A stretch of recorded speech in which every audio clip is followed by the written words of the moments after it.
MaXXXine brings the style, but does it have the substance to back it up? Let's talk about it.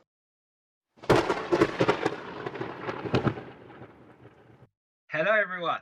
Welcome back. We are back, the Eye of the Storm podcast. Before we get into the main discussion, which is MaXXXine, I'm going to give you guys movie recommendations. So, Daniel, Hervey, what's the best recent thing you watched last week?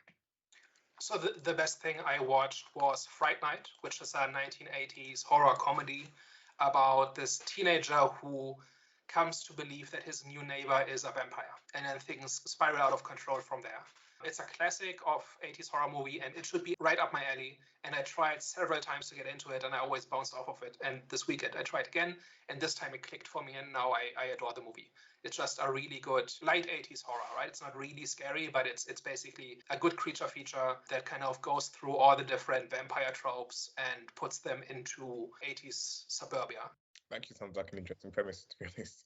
Just like the paranoia of like wondering if your neighbor is, Yeah, and it's things like the neighbor comes around and the mom invites him in, and now he can enter the house, and he can't be entirely sure if he's really the vampire, but he sees like a coffin being brought into the house at night, and he never sees the neighbor during the day. Like there's it's pretty clear that he's a vampire, but there's just enough doubt there that he's unsure what to do about it, and that's kind of in the 80s suburbia, being kind of paranoid of your neighbors and not really knowing your neighbors and stuff like that. So there's stuff going on in that movie. I don't think I've got too much this week. I spent too many evenings watching Love Island, which just for anyone that doesn't know, it's like reality TV. Of course, checked out the latest House of the Dragon episodes. I think we're finally on episode 4. The season's been a little bit slower than last season. It's been a lot of like setup and stuff like that. But in episode 4, we finally got one of the big battles with some dragon fights, which was epic. It's left the world in a very interesting state at the moment, with some key players in very interesting positions. Obviously, not going into too many spoilers or whatever, but it's finally warming up. I think season 2 is finally warming up. It's going good, and looking forward to checking out more. What did I watch? To be fair, for some reason, I was just searching up movies for my crush. What's her name? Megan Good. Yes, I was just looking for Megan Good movies. And I ended up on a film called 35 and Ticking. Pretty funny. It's like a rom-com. Pretty much 4 friends above the age of 35 looking for love. And obviously, it's got like Kevin Hart in it, so it's going to be like a funny-ish type of movie. So yeah, literally, that's what it was. That's interesting. Multiple majority black cast. I think all of them are black actually. But yeah, that's about it. That was my Saturday. Wow. Big discussion time. So, MaXXXine, quick synopsis. So this is the third movie in the what's the proper name? Is it the X trilogy? Not sure exactly.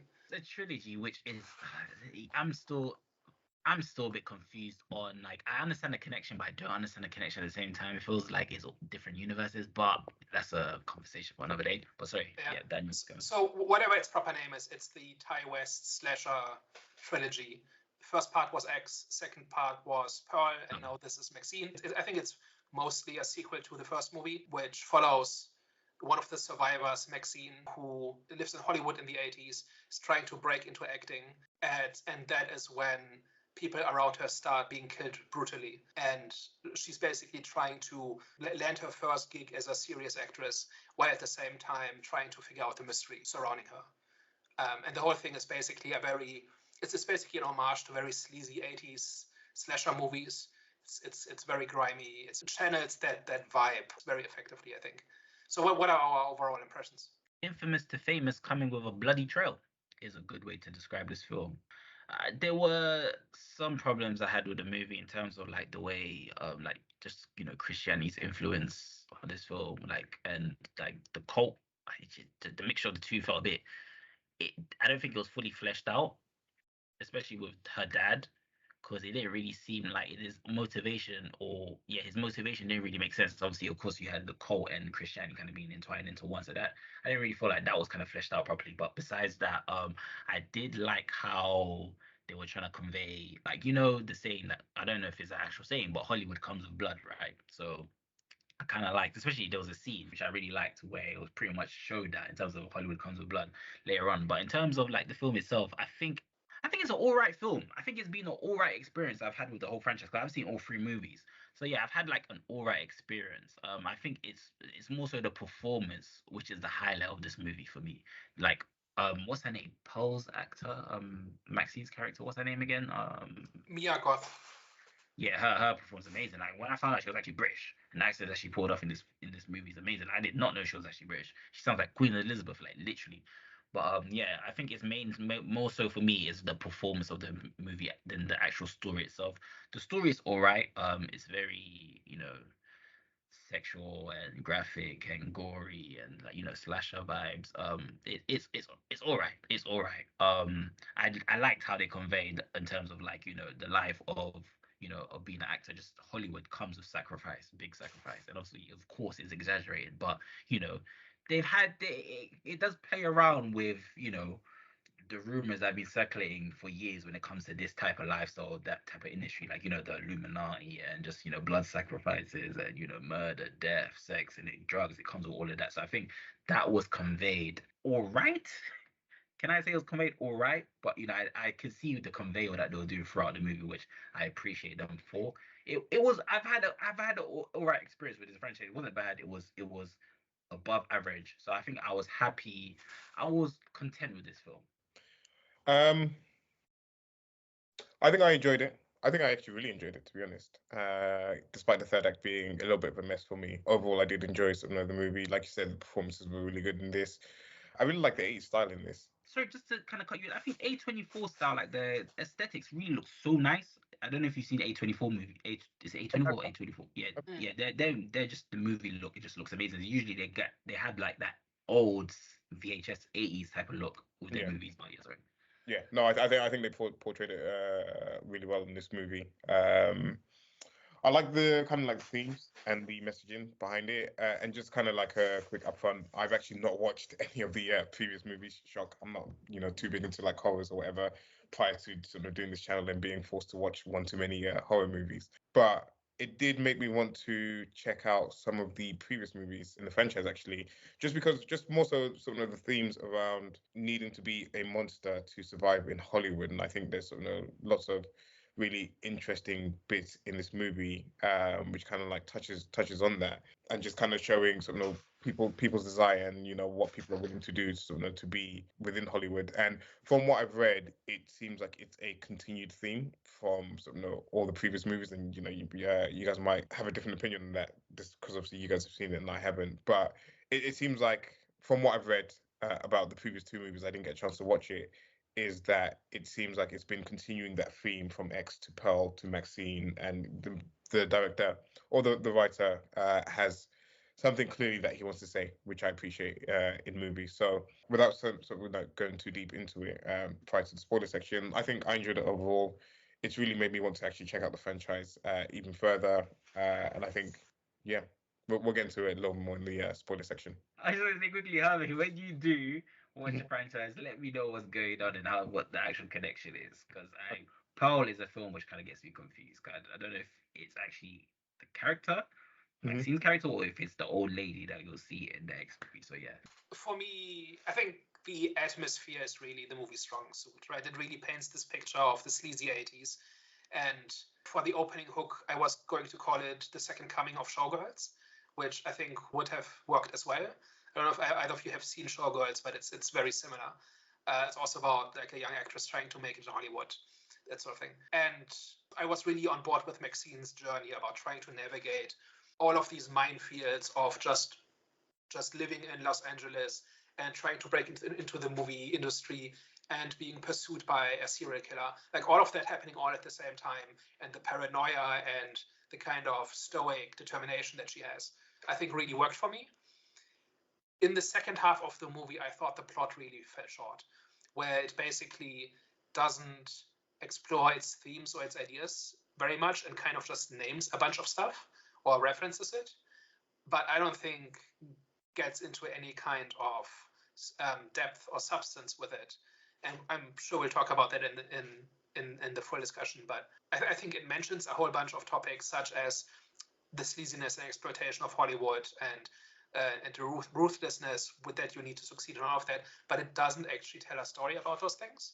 And I think that really holds it back, because outside of kind of being enjoyable in the moment, I don't think it does enough to be really good. I think that's the consensus that I got from, exploring this a little bit further, was that the previous two movies did it a little bit better in terms of some of the messaging and some of the themes that it was trying to convey. And again, you guys, but in terms of like the first two movies, so the first movie is pretty much it's about pornography, so it's them trying to break into the porn industry. That's literally what it is. The second movie which is why I kept on saying I was a bit confused. The second movie is her actually trying to. I don't know who her is, as in I don't know if MaXXXine is Pearl or if the old lady is Pearl. So I'm not too sure, but it's the same character. So I've not seen Pearl, and I tried to watch X twice, I think, and I didn't really get into it. I think, but Pearl is the old woman who is the killer in the first one, right? And yes, Pearl is her origin story, right? Yes. So Pearl is pretty much her breaking into her story of breaking into the sex industry, I think. So from what I can remember, I watched it so long ago, but I think it's her breaking into the sex industry. Continue on the theme with the porn industry, sex industry. That's the first two. And then the third movie is her obviously breaking out of the porn industry, trying to go legit. So it's in actual the film industry. So, that's how I say I'm a bit confused. Pretty much there's not going to really be a connection in terms of like the dark side of the industry in the first two movies. So that's not something that you should expect. The third movie it feels like its own. It definitely there's a build up, so you can definitely it continues the theme of her breaking out of the porn industry to the film industry. That's definitely a continuation. But in terms of like them exploring the theme of the dark side of the industry in the first two, you're not going to get that. So the reason I asked about the first two movies is that this movie's villain, right, MaXXXine's father, comes out of nowhere in this movie, right? It's not really a spoil. It's not really. He doesn't really come out of nowhere, because the clip that you see when MaXXXine's a child, I think you see that in the first one. I think you see that in X. Right. And I thought that was of Pearl, by the way. I thought that was the old lady. So I think you see something like that in X. So I think with MaXXXine's dad, the reason why it doesn't really come out of nowhere, because MaXXXine's always been like, she's always had some sort of evil nature about herself, right? In the first movie, and I think in the first movie it kind of comes into fruition. But I think with her dad's insertion, it kind of revealed the root of her violence, which was her dad. So I think you would need to have seen the first two in a way to understand that this MaXXXine girl, she has a past, a very violent past. So yeah. Wait, but she is one of the victims in the first movie, right? She's not the killer. She is the victim, but then she ends up splattering the old couple. I think no, she ends up splattering the old lady. Okay. And but it's self-defense. Yes. Okay, because so look at going at this as somebody who is not who kind of knows the plot of the first one but hasn't really seen it. And number one, for me, the father pursuing MaXXXine as a killer came out of nowhere, right? Like, I could see the flashback. I can see that she was being pushed towards acting and towards pursuing a bigger life for herself, right, from a very young age, right? And that kind of propagates through her entire life, right? Why she wants to be an actress and stuff like that, why she wants to be famous. But I didn't really understand the motivation of the father for killing all these people, because I thought that was all in the first movie. And I think that kind of hurts this movie, that it doesn't establish why. Number one, why he's around. Number two, why he's after her. And number three, why he does what he does specifically. I know you mentioned about the flashback clip that they play at the start of the movie. Yeah. How I viewed it, I'm pretty sure that what he was saying was that you're going to be such a big star, and you're going to be like such a church girl. Essentially, you're going to be like, grow up and be like, big star in something like the church world or whatever. And then she then goes on to become a porn star, and is then trying to get her break in Hollywood. And of course, he's a preacher, I believe. He's like a he's a preacher. And at the time, it seems like Hollywood is on a rise. It's going down this sleazy path. And what I got from it was that people's like children were being almost like stolen by Hollywood, were being seduced by the allure of it. And when he was like kind of kidnapping them and trying to speak to them, he was trying to sort of get them to kind of announce it or sort of kind of like move away from it. I can't remember exactly what he was trying to get them to sort of kind of step away from. And when they chose not to, he was almost like purifying them by like killing them, essentially. The whole like movie aspect that they were doing in terms of like creating this like ultimate film or whatever, that one I didn't completely sort of not understand. It was almost like a I think they were trying to follow on with the theme. Yeah, I think they were maybe trying to follow along with the theme, or maybe like a huge like middle finger to sort of Hollywood in terms of like sort of whatever. But that's kind of sort of how I was viewing it in terms of sort of why the father ended up being the killer. And to me, I thought it was very obvious from the very start of the movie. Like as soon as I saw the clip play back and I started to see what was unfolding, I thought it can't be anyone else but the father, especially because they didn't really hint at it being anyone else really at all in the movie. So I thought that reveal was maybe underwhelming just because I felt it was actually too obvious. But I thought he did all of that to lure her back because he always said that she had some sort of evil in her.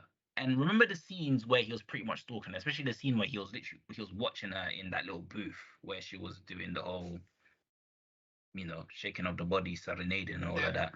And then he wasn't necessarily doing anything sexual. He was just gripping his hand. So when I saw that, I said, okay, so he's seeing the life that she's living and he's angry for it. And he's obviously getting angry about that. He's always been angry about that. And he always, like I said, I thought he did all of that. He was killing the people around her to lure her back. So he said that she's always had evil in him. And he's killing the people around her. And obviously in the situations where you're stalking her, and in that scene specifically where he's watching her serenade herself, I think all of that kind of went hand in hand. I was like, okay, cool. He's, she left. He's trying to bring her back. He's seeing the life that she's living, and at the end, he tries to he tries to do an exorcist to kind of like push out all the evil once he's seen the evil, because he's always like you said, he's seen the evil, and now he's actually seeing the evil manifest in terms of her living that sex industry lifestyle. So yeah, I thought he did all of that to kind of like lure her back, pretty much, so he can do the exorcist, pretty much. But he's just punishing people for sin. That's the entire thing. It's not people necessarily, it's just people around her. All right, so I basically found that kind of underwhelming, where it kind of seemed very basic and rote, like you've seen characters like this many times, and I kind of didn't really get anything else out of that. For me personally, I don't know. It just didn't feel like it was hand in hand, like you said, because the motivation was a bit. Even though I do think his motivation was to lure her back so he could just do an exorcist on her, because he felt like she's always had evil, and obviously he saw it manifested in terms of actually watching her be in the sex industry and all of that. Even though that was for me, that was his motivation. It still didn't, like, I didn't get how, like, his murderous ways didn't make sense in terms of like why did he choose that approach, and why now? Like the murders, exactly. Right. Yeah. So he doesn't seem to have done this while she was in the adult industry, right? But now that she's going into Hollywood, that's the line. That's where he splits it, right? Wasn't he saying that, or wasn't the whole purpose of the private investigator that he hadn't known where she was, and sort of the private investigator was sort of trying to find him for her? Okay, so it was a coincidence that he finds her just as she is about to go into mainstream acting. Yeah. Is that just a coincidence? I think that may be just a coincidence, to be honest. Okay. Because he did say something about, do you think that you could hide from me forever or something like that? And that was the whole purpose of the private investigator, to sort of kind of collect information and this and the other. And then obviously that's why the people around her are sort of being attacked, because the private investigator is seeing sort of the girls that she's hanging around with, the guy that she is hanging around with, and sort of is staying with, and this and the other. So, question: are you guys familiar with the Night Stalker story? I know that was a serial killer who killed women in the Hollywood area in the 80s. Yeah. But that's about it. Yeah. How did you guys feel that? Because I thought it was kind of smart. Because when I saw the trailer, I said, "Oh, okay." Because I didn't know how the Night Stalker story and MaXXXine were gonna entwine, because obviously the Night Stalker story is an actual true story. So I was thinking, oh, so of course she was not in the case whatsoever. So I was thinking, okay, what's going to happen? I found it to be smart, by the way. How did you feel about the incorporation of the Night Stalker story? Because we found out that the killer was trying to make it seem like the Night Stalker was doing these murders to kind of hide his trail. How did you guys feel about it? I thought it was cool. Well, I think what sort of was shown well as well was that there was sort of potential sort of copycats and people that were maybe sort of hiding, multiple people that were hiding behind it. So you have that scene where she's walking down the alley and then the person sort of follows her behind, but then she sort of pulls out a gun, and then you have one of the most flipping gruesome scenes that you see in here, which was made me squirm a little bit. But I think that it was. Come back to me on it. Come back to me on it, because come back to me on that one. I kind of thought it was a little bit tacked on because there didn't seem to be a real connection, other than kind of reinforcing just how dangerous Los Angeles is, right? It's just one more way where you, as a young woman, you can get killed, right? Like if it's not the film industry, if it's not the drugs, if it's not the street violence, it's the Night Stalker, right? But is that enough? Like I kept waiting for it to mean something or say anything about any of the characters, and didn't really seem to. Like one of the big criticisms I have of this movie is that everything feels a little bit floaty, that nothing really happens because of anything else, right? So the Night Stalker is going around, and obviously people are talking about how dangerous it is, but nothing really happens because of the Night Stalker. And then MaXXXine gets cast in this movie, and she gets constantly warned about how, like, what a hard ass the director is. But other than being a bit strict and demanding, nothing bad happens. Like nobody exploits her or abuses her or even yells at her while she's in the movie industry. And in fact, everybody seems pretty nice, considering everything, and supportive. Like even the director is ultimately trying to help her, right? She's not trying to exploit MaXXXine at all. And then I don't. It all kind of seemed like it kind of just skirted around the edges of these topics without really saying anything about them or anything interesting happening because of them. And the Night Stalker kind of was part of that, where that was kind of part of the background, but it didn't seem connected to anything. Okay, I hear what you're saying. I do hear what you're saying. But also, it's a follow-up question. Do you think movies are taking risks or entering danger territory when they try and play on factual events? Because the Night Stalker was a real event. I'm saying series of events. So the fact that they kind of incorporate that story into MaXXXine and into a fictional movie, and like you said, it didn't kind of like amount to anything. First, it didn't even amount to anything, but like you said, even though I did think it was smart that he kind of used that as a way to hide his trail, but I do agree it didn't really amount to anything. So do you think like film productions are kind of entering that danger territory when they play on factual events, series of events which are negative pretty much? I don't think there's anything wrong or controversial about this, about referencing these killings or setting them in the time where they happen. I just have to wonder why do it if you're not going to do anything with it. Okay. Right. Okay. That's kind of my takeaway. Like the story doesn't actually change if you take it out, and the trailer kind of makes it seem like it's about that, or the killer is the Night, like she's one of the victims. Like this is the story of one of the victims of the Night Stalker, for instance, which could have been an interesting movie, maybe the one that got away or whatever, right? But that's not the case either, and it just seems to be purely there to just add to the list of terrible things that are happening without actually impacting the story. I agree. I do think there were things that they didn't fully flesh out, in my opinion. It seemed like they were convey or theme points, which I appreciate, but in terms of it going anywhere, no, I don't think it did. I just personally for me, I just think like this whole franchise is a bit confusing. If you want me to be honest, I think it's a bit all confusing. I did like I say, I was content with my experience because like I said, I was pleased with the themes and how they were conveying it, but at the same time, it's just a very confusing franchise in terms of like the story itself. Yeah, that's just my take on things. What about you, Hervé? What I think they did, or kind of where they did portray the feeling of sort of being in Hollywood and some of the trauma within it was, I don't know if you remember sort of in the opening when she's auditioning for the movie role, and they tell her to sort of look directly into the camera and sort of kind of convey trauma and this and the other, and she kind of sort of goes through a whole monologue or whatever. And then towards the end of the movie, after the production has been wrapped or whatever, I think the director asked her to sort of like say something about like her. I can't remember exactly what was said, but it was asking her to kind of like say something about what she would do next in Hollywood and this that, and the other.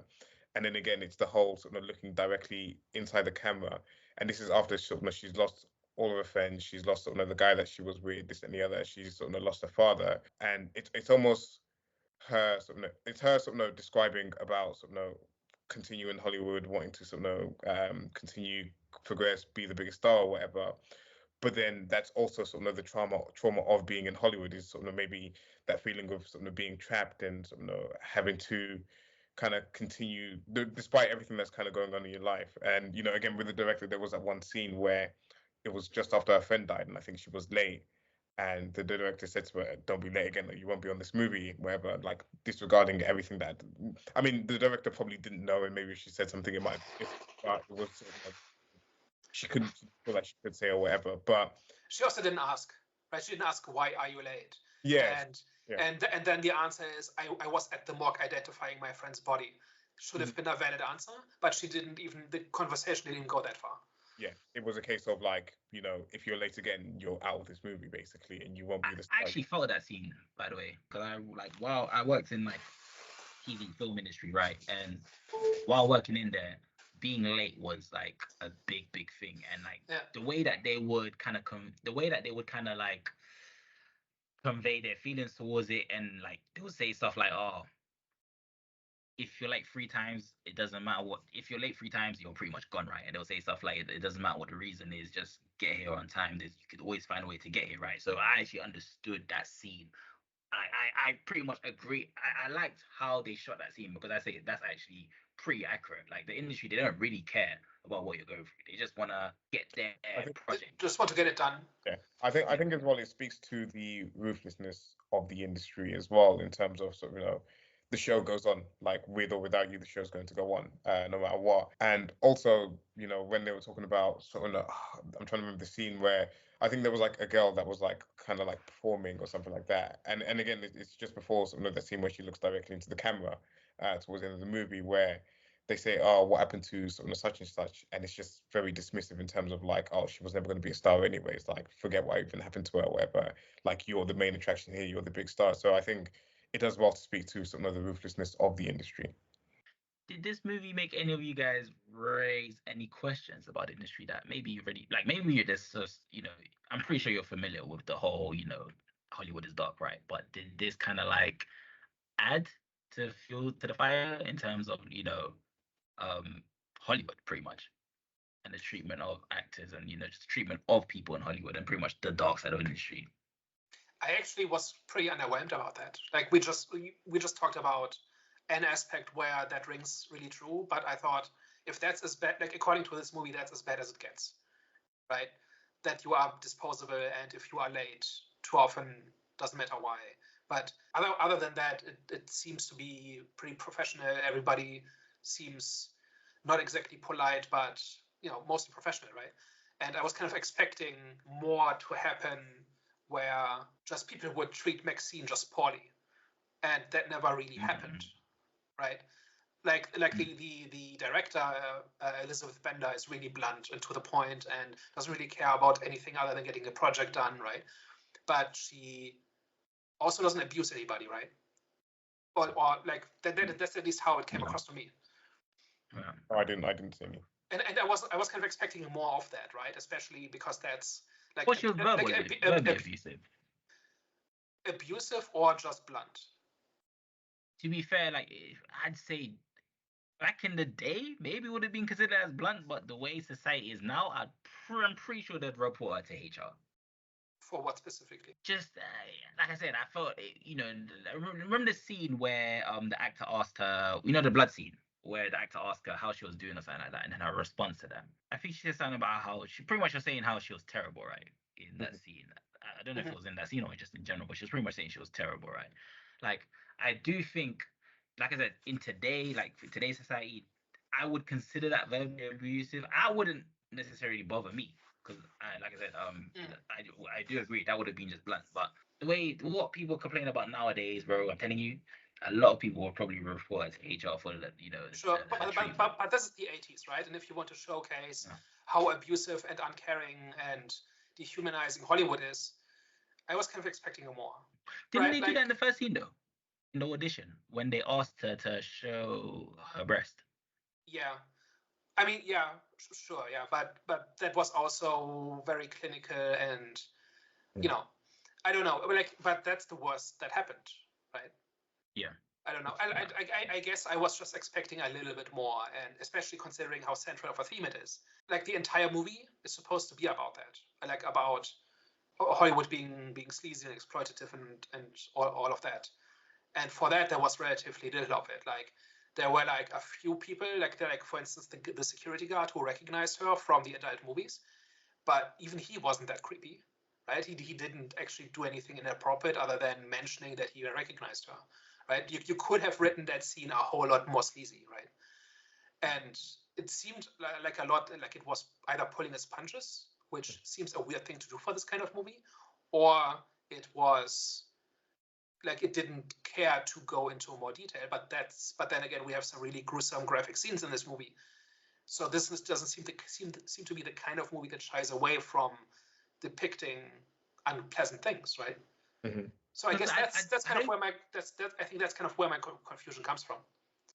Yeah, I don't think that was the main theme, though, because I think like the main theme was obviously MaXXXine trying to hide a blood trail. Showing Hollywood was dark was definitely a theme that they were touching upon, but I don't think that was the main theme of the film. I mean, you also have the theme of what a person's or what kind of person thrives in Hollywood, or what Hollywood does to a person and how it changes them. Again, you see with Maxine, there's like sort of certain patterns in her behavior where she's like kind of showing selfishness or sort of lack of compassion for others in this and the other. So you have like when she's invited to the sort of up into the hills with some of the rich people by the sort of the first girl, and then she goes with another friend and they both end up dead. And I think you have later on, you have another girl that says, "Oh, I've been invited to this party up in sort of the same place," and instead of like warning her, she doesn't say anything. She kind of like lets her do whatever, where she could have saved her. And then you also have sort of the scene where she's with the police officers, and they're saying you could help the next girl. You could be the person that saves the next girl, and she's like, or they can sort of save themselves and this, that, and the other. And it's just kind of showing that kind of like, again, that ruthlessness, that lack of compassion, and again, all for themselves. But that's another example of this, right? Like, the police are just trying to help, and Maxine turns them away. Like, she doesn't, based on what we see in this movie.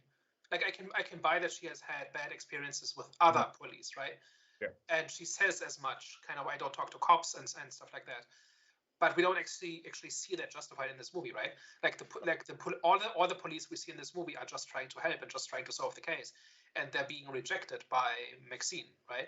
Who's the one who ends up? No, but that's like showing her character, and then the lack of empathy and the lack of compassion that she's showing. And again, it's speaking to some of the ruthlessness and sort of the self-mindedness that you need to reach the top. Where she's, again, her focus is on completing this movie. She doesn't care about like sort of the investigation in this. She doesn't care about girls. She just cares about herself and becoming a star and sort of completing this movie. But guys, but if she talked to the police, then they could have ended up investigating her because she's murdered. And then what? What do you mean? Well, she killed somebody in self-defense in a different state 10 years ago. Is that why she shuts everybody out? Well, that's the thing. I don't know necessarily. That's the thing about X and Pearl, because in Pearl, I don't know if that's her or if that's the granny, because in Pearl, it's a bunch of people. It's the old woman. Okay. I think she's played by Mia Goth as well. I think that complicates it. But that Pearl is the old woman in X. But even the investigator, remember, the investigator says that the investigator pretty much confirms that she's killed people as well. When they remember the scene where they were at the dinner place after she got the letter to where to meet him. Yeah, I see what you're saying. She doesn't want it to get out, right? But that's more about the film studios not wanting to hire her if she's tied to that serial killer. Mm-hmm. Right? That's not about she's afraid of like legal problems. Like, she doesn't care about the police finding out. She cares about potential employers finding out, and then they won't hire her, and then she can't get the career she wants. That's the leverage, right? Was that the leverage? I thought it was prison time. I basically got it as, if you don't do what we say, we will leak this to every film studio in the city, and then you will never work in this town again. That was my takeaway from it. Oh crap! I might need to. Yeah. So we're getting into the weeds a little bit here, but basically my whole like, to sum it all up, like my whole takeaway in all of this is kind of, the movie kind of takes it for granted that you kind of go along with that scenario, but it doesn't actually show it, right? It talks about how exploitative the movie industry is, but nobody ever tries to exploit MaXXXine, right? And I think one of the examples of this is the Bates Motel, where she encounters the set for Bates Motel, and it's supposed to mean something, but I don't know that it does exactly. It's just supposed to feel important. I don't know. Did any of you get what that was about? No. So that was the hotel from Psycho, right? One of the most famous horror movies at the time, shot 15 years or so before the movie takes place. I think 69, and this is in 85. And MaXXXine treats it as if it was a really profound thing. And like, there's a little bit of a voiceover about how it's a symbol of how repressed Hollywood used to be, because of the twist ending in Psycho, that kind of played on the sensibilities of 1960s audiences. But is that it? Is that the entire thing? And if it's not, then it seems to add kind of to the list of things that the movie doesn't really explore or justify or do anything with. It's just purely vibes. I don't think it's like purely vibes completely. No, not the movie in general. No, not like, not. I think the movie as a whole. I don't think like the themes in there are just purely vibes. I think there's just like, they're subtle and they don't hit you over the head with some of the messaging. And I think what is the case here. It's trying to tread the line as to being too heavy-handed and maybe not doing enough to kind of like give the audience enough to go off of. I actually thought it was very heavy-handed. Like the director is just a pure exposition machine, right? Like everything she says is just explaining the movie to the audience, right? And that is one of those areas where she just explains that, audiences back then were not ready for Psycho, and Hollywood is about pushing envelopes, and sometimes you push too far, and you can't make an omelet without breaking some eggs, and like, she doesn't say that, but figuratively, right? Like, it's not subtle in that way, right? My question is just, does it do enough with that subject matter, or does it kind of just skirt around it? And does that, like to me, that really brought down the movie, because it kind of just glanced in the direction of the topic it was trying to talk about, but the story didn't really unfold within those themes, right? Like, we don't really see MaXXXine do anything. Like at the earlier we mentioned about how if you want to succeed in Hollywood, you have to become a monster. Yeah. But we don't see MaXXXine become a monster, right? But we see tempted to become one. She doesn't become a monster. I mean, from kind of like what I've read, is that she's become, again, a little bit more hardened from her experience in the original X movie, in terms of where Jonathan, you've seen it a little bit more than I have, or you've seen it in a lot more depth, where she isn't the character that would, if someone's chasing her in the alley, she wouldn't be the one that pulls out a gun and makes kind of forces that person to do lewd acts with the gun and to strip and this and any other. It doesn't seem like she was that initial person back in X, and it's kind of showing again the growth in her character in terms of like she's being a lot more hardened. She's like being a little bit more cynical and this that and the other in the world. Is kind of what I got from it. Oh yeah, she definitely is, but that's not related to the movie industry, right? Not completely related to the movie industry, but then again, it kind of ties back into what kind of person would survive, would thrive, or would would excel in that particular in Hollywood, essentially, and what character traits do they need, and this and the other. But do we see her need those character traits to succeed? No, which is where I agree with you. I did say in the initial reaction that I think the third act completely lets the movie down, because I agree with you. I don't think it completely follows through with everything that it was maybe like introducing, talking about, or setting up, and this and the other. I think it just kind of it misses the mark on that point. So I don't think we disagree too much on it. But I do feel like there are stuff there. There are some things there that sort of kind of point towards some of the subject matter that's introduced. Well, it's definitely a harsh world, right? And she needs to be tough to survive in this world and stuff like that. I think I'm just zeroing in on the Hollywood aspect because it's such a big part of the story, right? We're constantly told what a harsh business it is, but we don't see it being harsh to her. We're talked about how inhuman it is, but we don't see it really abuse anybody. Like they're very careless about that one actress dying, right? But it's more indifference than anything else. We're talking about how Hollywood wants to depends on artists pushing boundaries, but then is scared of artists at the same time, but we don't really see that happening, right? We don't really see studio interference trying to kind of put shackles on the Puritan, right? Like where Elizabeth Bender, the film director, is trying to do one thing, but then there's a studio executive who's trying to put her into a box or something. It gets talked about a lot, but it doesn't seem to really actually happen. And MaXXXine seems to have a pretty good deal at the film production, right? Yeah, I don't think she's too sort of hard done by. And again, I think I agree with what you said, is that her character trait isn't being sort of used within the film industry in terms of like some of the ruthlessness and stuff like that. So I do agree in that sense. Well, maybe the reason why she wasn't so hard done by the industry is because they already know where she's coming from. So I don't think it can get any tougher than the environment that she already came from. Does that make sense? So maybe you can imagine all sorts of scenes where she gets treated more harshly or gets exploited more or whatever, right? And this doesn't seem like the kind of movie that shies away from that. Like it's not the kind of movie that has to allude to it but can't show anything because it shows a whole bunch of stuff. So that's kind of just what and I think this is really central to the movie as well, right? Because it's this whole triangulation of this topic of exploitation from the Hollywood angle, from the street angle, from the politicized faith angle, right? All of these things kind of, and from the morality angle as well. All of those things kind of circle this idea. And so I don't think it's a small detail at all. And then we earlier mentioned the religious aspect as well, right? Like, did we think that was integrated in the story well? No, I don't. Not completely. For me, no. Just like I said, it's not that it didn't make sense. It just felt forced.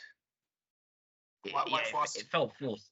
Like, for example, the whole leading up to an exorcist and his reasoning just felt a bit weak. You know what I'm saying? Like I said, I thought the reason why he was killing all those people was to lure her back. But yeah, just the reasoning for all of it just felt very weak. Like, okay, you're gonna kill all these people, which is a sin. And I get it, like cults have a dark side to them. So obviously the link between a cult and Christianity, I understand why that would kind of justify the killing, because obviously he's still kind of like a cult, right? So I understand, but just the reasoning for what he was doing wasn't strong enough for me. Yeah. And I think as well is that you don't feel the protests enough in this movie. And again, its impact on some of the wider story and some of the film development and stuff like that. I personally didn't feel it was present enough or front of mind, because in terms of like the religious aspect of it, outside of that, it kind of makes sense why there's a lack of it during some of the majority of the movie, because she's in an industry where religion isn't really like the biggest thing. She's in the porn industry as well, and like it's just like not, it doesn't seem to be like such a big thing in that particular world. Obviously you had the religious symbolism when the killings were happening with the night stalker and the slashings and stuff like that. But yeah, I don't feel, I feel like where they probably maybe missed the mark a little bit on that, and maybe pushing that a little bit further and kind of showing the contrast of the Hollywood world was just kind of having a greater impact from the processes of the movies, and Hollywood maybe like stealing people's children and this and the other, and people maybe even being affected by this sin and this and the other, or even showing someone who's maybe lost their kid to child to Hollywood or whatever like that, being a little bit more forefront in the movie just to kind of show the different position. I mean, the protesters were clearly supposed to be in the wrong, right? They're supposed to be the narrow-minded, backwards-looking, kind of trying to stifle other people's expression and creativity, right? That was kind of that was just showing that this climate exists and that these movies are pushing against boundaries and that there's people who are upset about that, right? Yeah. But then again, they're kind of lumped in thematically with the killer as well, right? Because he's got the same motivation, right? He's trying to stop the sin, right? That's what it kind of comes down to. At least that's what he says. And it does kind of fall into theme of, perversion in terms of like, how humans a lot of the times they pervert a lot of things. So they pervert religion, they pervert sex. So that's something which I can commend them for in terms of, how, Christianity was perverted, and it falls in line with obviously, the porn industry as well, how that's perverted as well. So yeah, I can commend it for in retrospect. Yeah. Even even though I think the third act was poorly handled in respect, I think it does kind of show a good contrast between the protesters in terms of sort of them just like kind of like being there making a bit of noise and this and the other, and then sort of maybe the more extremists that are willing to sort of go a step further and actually take action in terms of sort of their displeasure with all this thing that's happening in Hollywood. Yeah, the protesters are more of a nuisance than anything, right? They don't actually do anything. They kind of just stand in the way for a bit. Yeah. Whereas the killer is actually taking action, is actually destroying people for these convictions, right? Did we think the killer was sincere about that, or was there something else going on?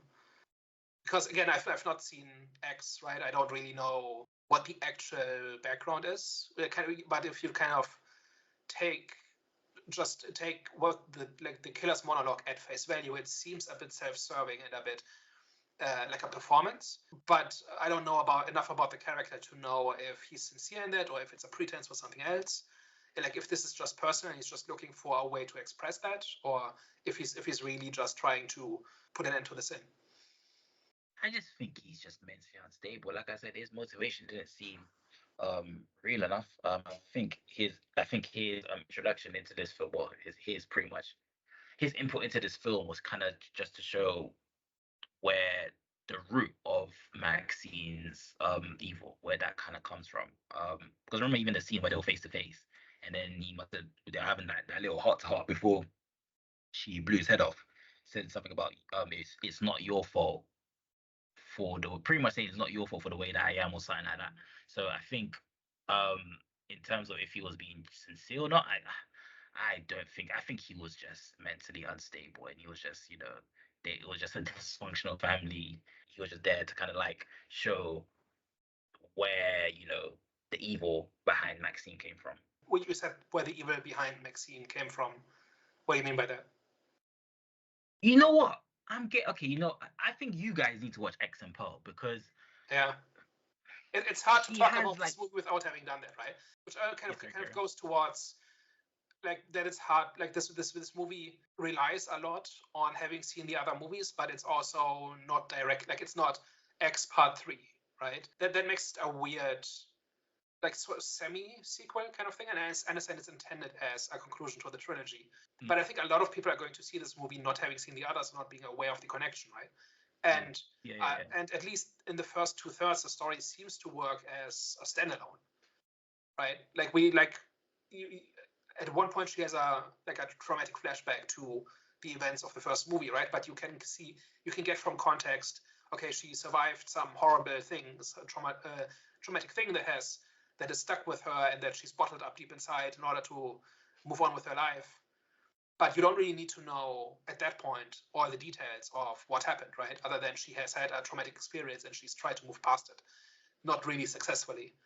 But then at the end, I wasn't getting that. I was so confused for a long time. Even like when they kept introducing this girl, again, I'd not seen the first one. I was just like, who is this and why had she killed her? I didn't know that she'd survived like a slasher trying to sort of kind of kill her and maybe all her friends, any of that. I was so confused at that part, and I just wanted some answers, and I actually didn't think I didn't get answers to it in the end. But again, granted, I'm watching the third film in the trilogy, so it's more my fault than the director's maybe. And the reason why I say she had like some she had evil in her is because the crazy lady in the X movie, there was similarities between her and Pearl. So pretty much she looked like her. There was like so like I said, there was heavy similarities between the two. So I think in X, from what I could remember, you saw that there was murderous tendencies in Pearl, and I think that was portrayed at the end from what I can remember.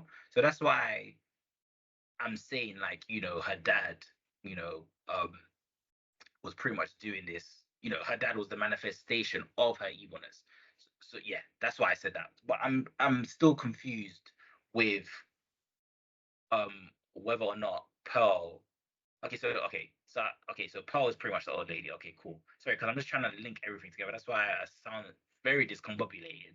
But yeah, I'm trying to put all the stories together and figure out how they actually connect. Because there's certain things in MaXXXine that happen that told me that it's not just her trying to escape from the sex industry, it's her trying to escape from blood and murder as well. So that's why I'm a bit confused on I was just a bit confused. And yeah, but hopefully that made sense what I was trying to say.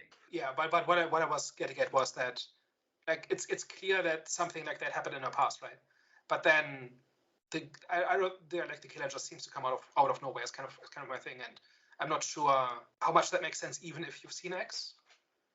I think that's kind of what it all hinges on, right? Because if this is just the payoff to something that was set up in X, then that's probably that's better, right? Or that's fine. Whereas I'm not sure it is. But we've belabored that point now. Well, actually, wait. Highlights. Was there any highlight moments in this film for you guys? I touched on it before. Was just that scene where it kind of called back to her first audition, where she's kind of like staring down the camera and she's kind of giving the monologue, and it's kind of just showing the trauma of living in Hollywood. And again, it kind of shows like the facade as well, in terms of she's having all this traumatic stuff happening behind closed doors, in her private life. But then when she's kind of facing the camera or whatever, or she's like kind of like portraying her Hollywood self, you can see that her hair's done up. She doesn't look as like raggedy as she does in most of the movie. She's all like kind of like presenting her best self. She's kind of like, again, talking about wanting to live this fantastic life in Hollywood, but behind that there's like so much trauma and so much hurt that's going on behind it. And I just think that was like a brilliant callback. And they also call all of Hollywood a facade, right? Like where they're driving through literal facades, like of these fake towns that are used as backdrops for movies, like always movie sets, right? So that was another pretty obvious symbolism, right? That all of Hollywood is just fake. And so when you join Hollywood, you become fake, right? And then there's also this callback where every time she goes to perform, she takes cocaine first, right? Yeah. And she does it twice. Once at the start of the movie when she's getting ready for the adult shoot, and then at the end when she goes on that talk show, I think, right, to talk about her. Actually, she also takes some cocaine. Like it's identical, right? The way she prepares for each performance, which kind of, again, pretty obviously implies that they're kind of fundamentally the same. That despite all of this, she's ended up where she started. Yeah, that's actually quite good. For me, was the scene right before the police officer died, where he touched the Hollywood sign. Obviously, you saw blood left on the Hollywood sign after he let go. For me, that kind of was like metaphoric in terms of like, Hollywood comes with blood, you know what I'm saying? So yeah, kind of like that as well. There's many interpretations what that could mean in terms of. Well, it's almost as subtle as when the director takes the fake blood, smears it on the actress's face, and then says, "Now we all have blood on our hands." Oh yeah. Right? That was similarly subtle. Yeah. So it's So this movie is kind of full of these kinds of things. I think we're at the stage where last thoughts and ratings. For me, I think this comes down to somewhere between 5 out of 8 and 5 out of 9, mostly because it looks really nice. It's got this great feel. The vibes are all correct. And then not much happens. Like, that's kind of my takeaway from it. And that's kind of why I kept going on about the symbolism being kind of empty and the themes being kind of not really explored, because I think that's kind of the bottom line of this movie, right? That it talks about a bunch of things in a pretty obvious way, but then doesn't really take it anywhere. And I think it does that on not just once or twice, but on several fronts, which is a shame because everything else just looks really nice and individual scenes can be pretty impactful. But I'm just wondering, what's the story exactly? which actually reminds me quite a bit of Civil War, which was similar, where every individual scene is pretty good. And then you ask, okay, but what's the story? So, and that was also an A24 movie. I'm not sure if that's a coincidence. It's actually, I think Love Lies Bleeding as well, for anyone that's watched it out there, is also an A24 movie. And it kind of has the same pitfalls as well, where all the scenes are great, but I don't think it really amounts to telling any particular kind of story. I think it may have needed focus, where it says, okay, it kind of has focus, right? It's kind of about MaXXXine gets hired for her first real acting role and is trying to make that work, where at the same time a killer's after her, right? That's not a terribly complex story, but it still manages to not really do that somehow. I'm not sure how. I think it doesn't intertwine the two things. Yeah. The few different sort of kind of like story beats well enough.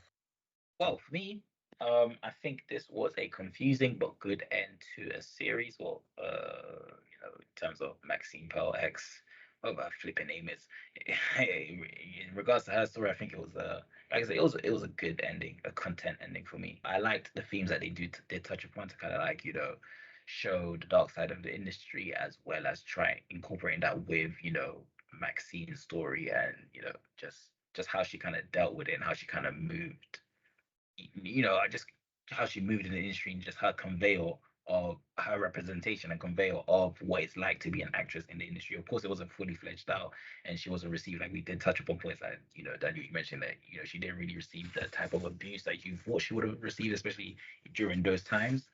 But I do, I commend them for them trying, and I commend them for kind of like showing the dark side of it. Of course, love the aesthetics, just love A24 look. All their movies just look marvelous. I just love their look. But overall, I'd say I was content with this film, and I'd give it a solid 6.5 out of 10. Yeah, I think it's like hard to not agree with what you guys have said about this movie. I will say it was gruesome. I know we didn't really like touch on that too much. But it was like gruesome. Had like some like really good kind of like core in there. A lot of good performances as well from all the actors in this movie. I know we didn't touch on Ethan Hawke's character, the private investigator, not too much in this, but he was equally fantastic. Anytime he was on screen, he had like so much charisma, kind of like stole every scene that he was in. And yeah, like not too much to add to kind of like what you guys have said so far. So just as a sort of final verdict, I would give it a 7 out of 10. I know the final act is kind of maybe all over the place, doesn't tie anything up well enough, but I think I enjoyed it. I enjoyed it enough. I enjoyed the first two acts enough to kind of cover up the third act. So yeah. All right then. Well, guys, hopefully you enjoyed today's discussion. Have they?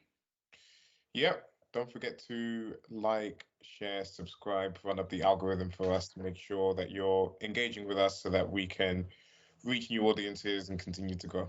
Guys, hopefully you enjoyed today's discussion. And yeah, we will catch you next week. Au revoir. Ciao. Bye-bye.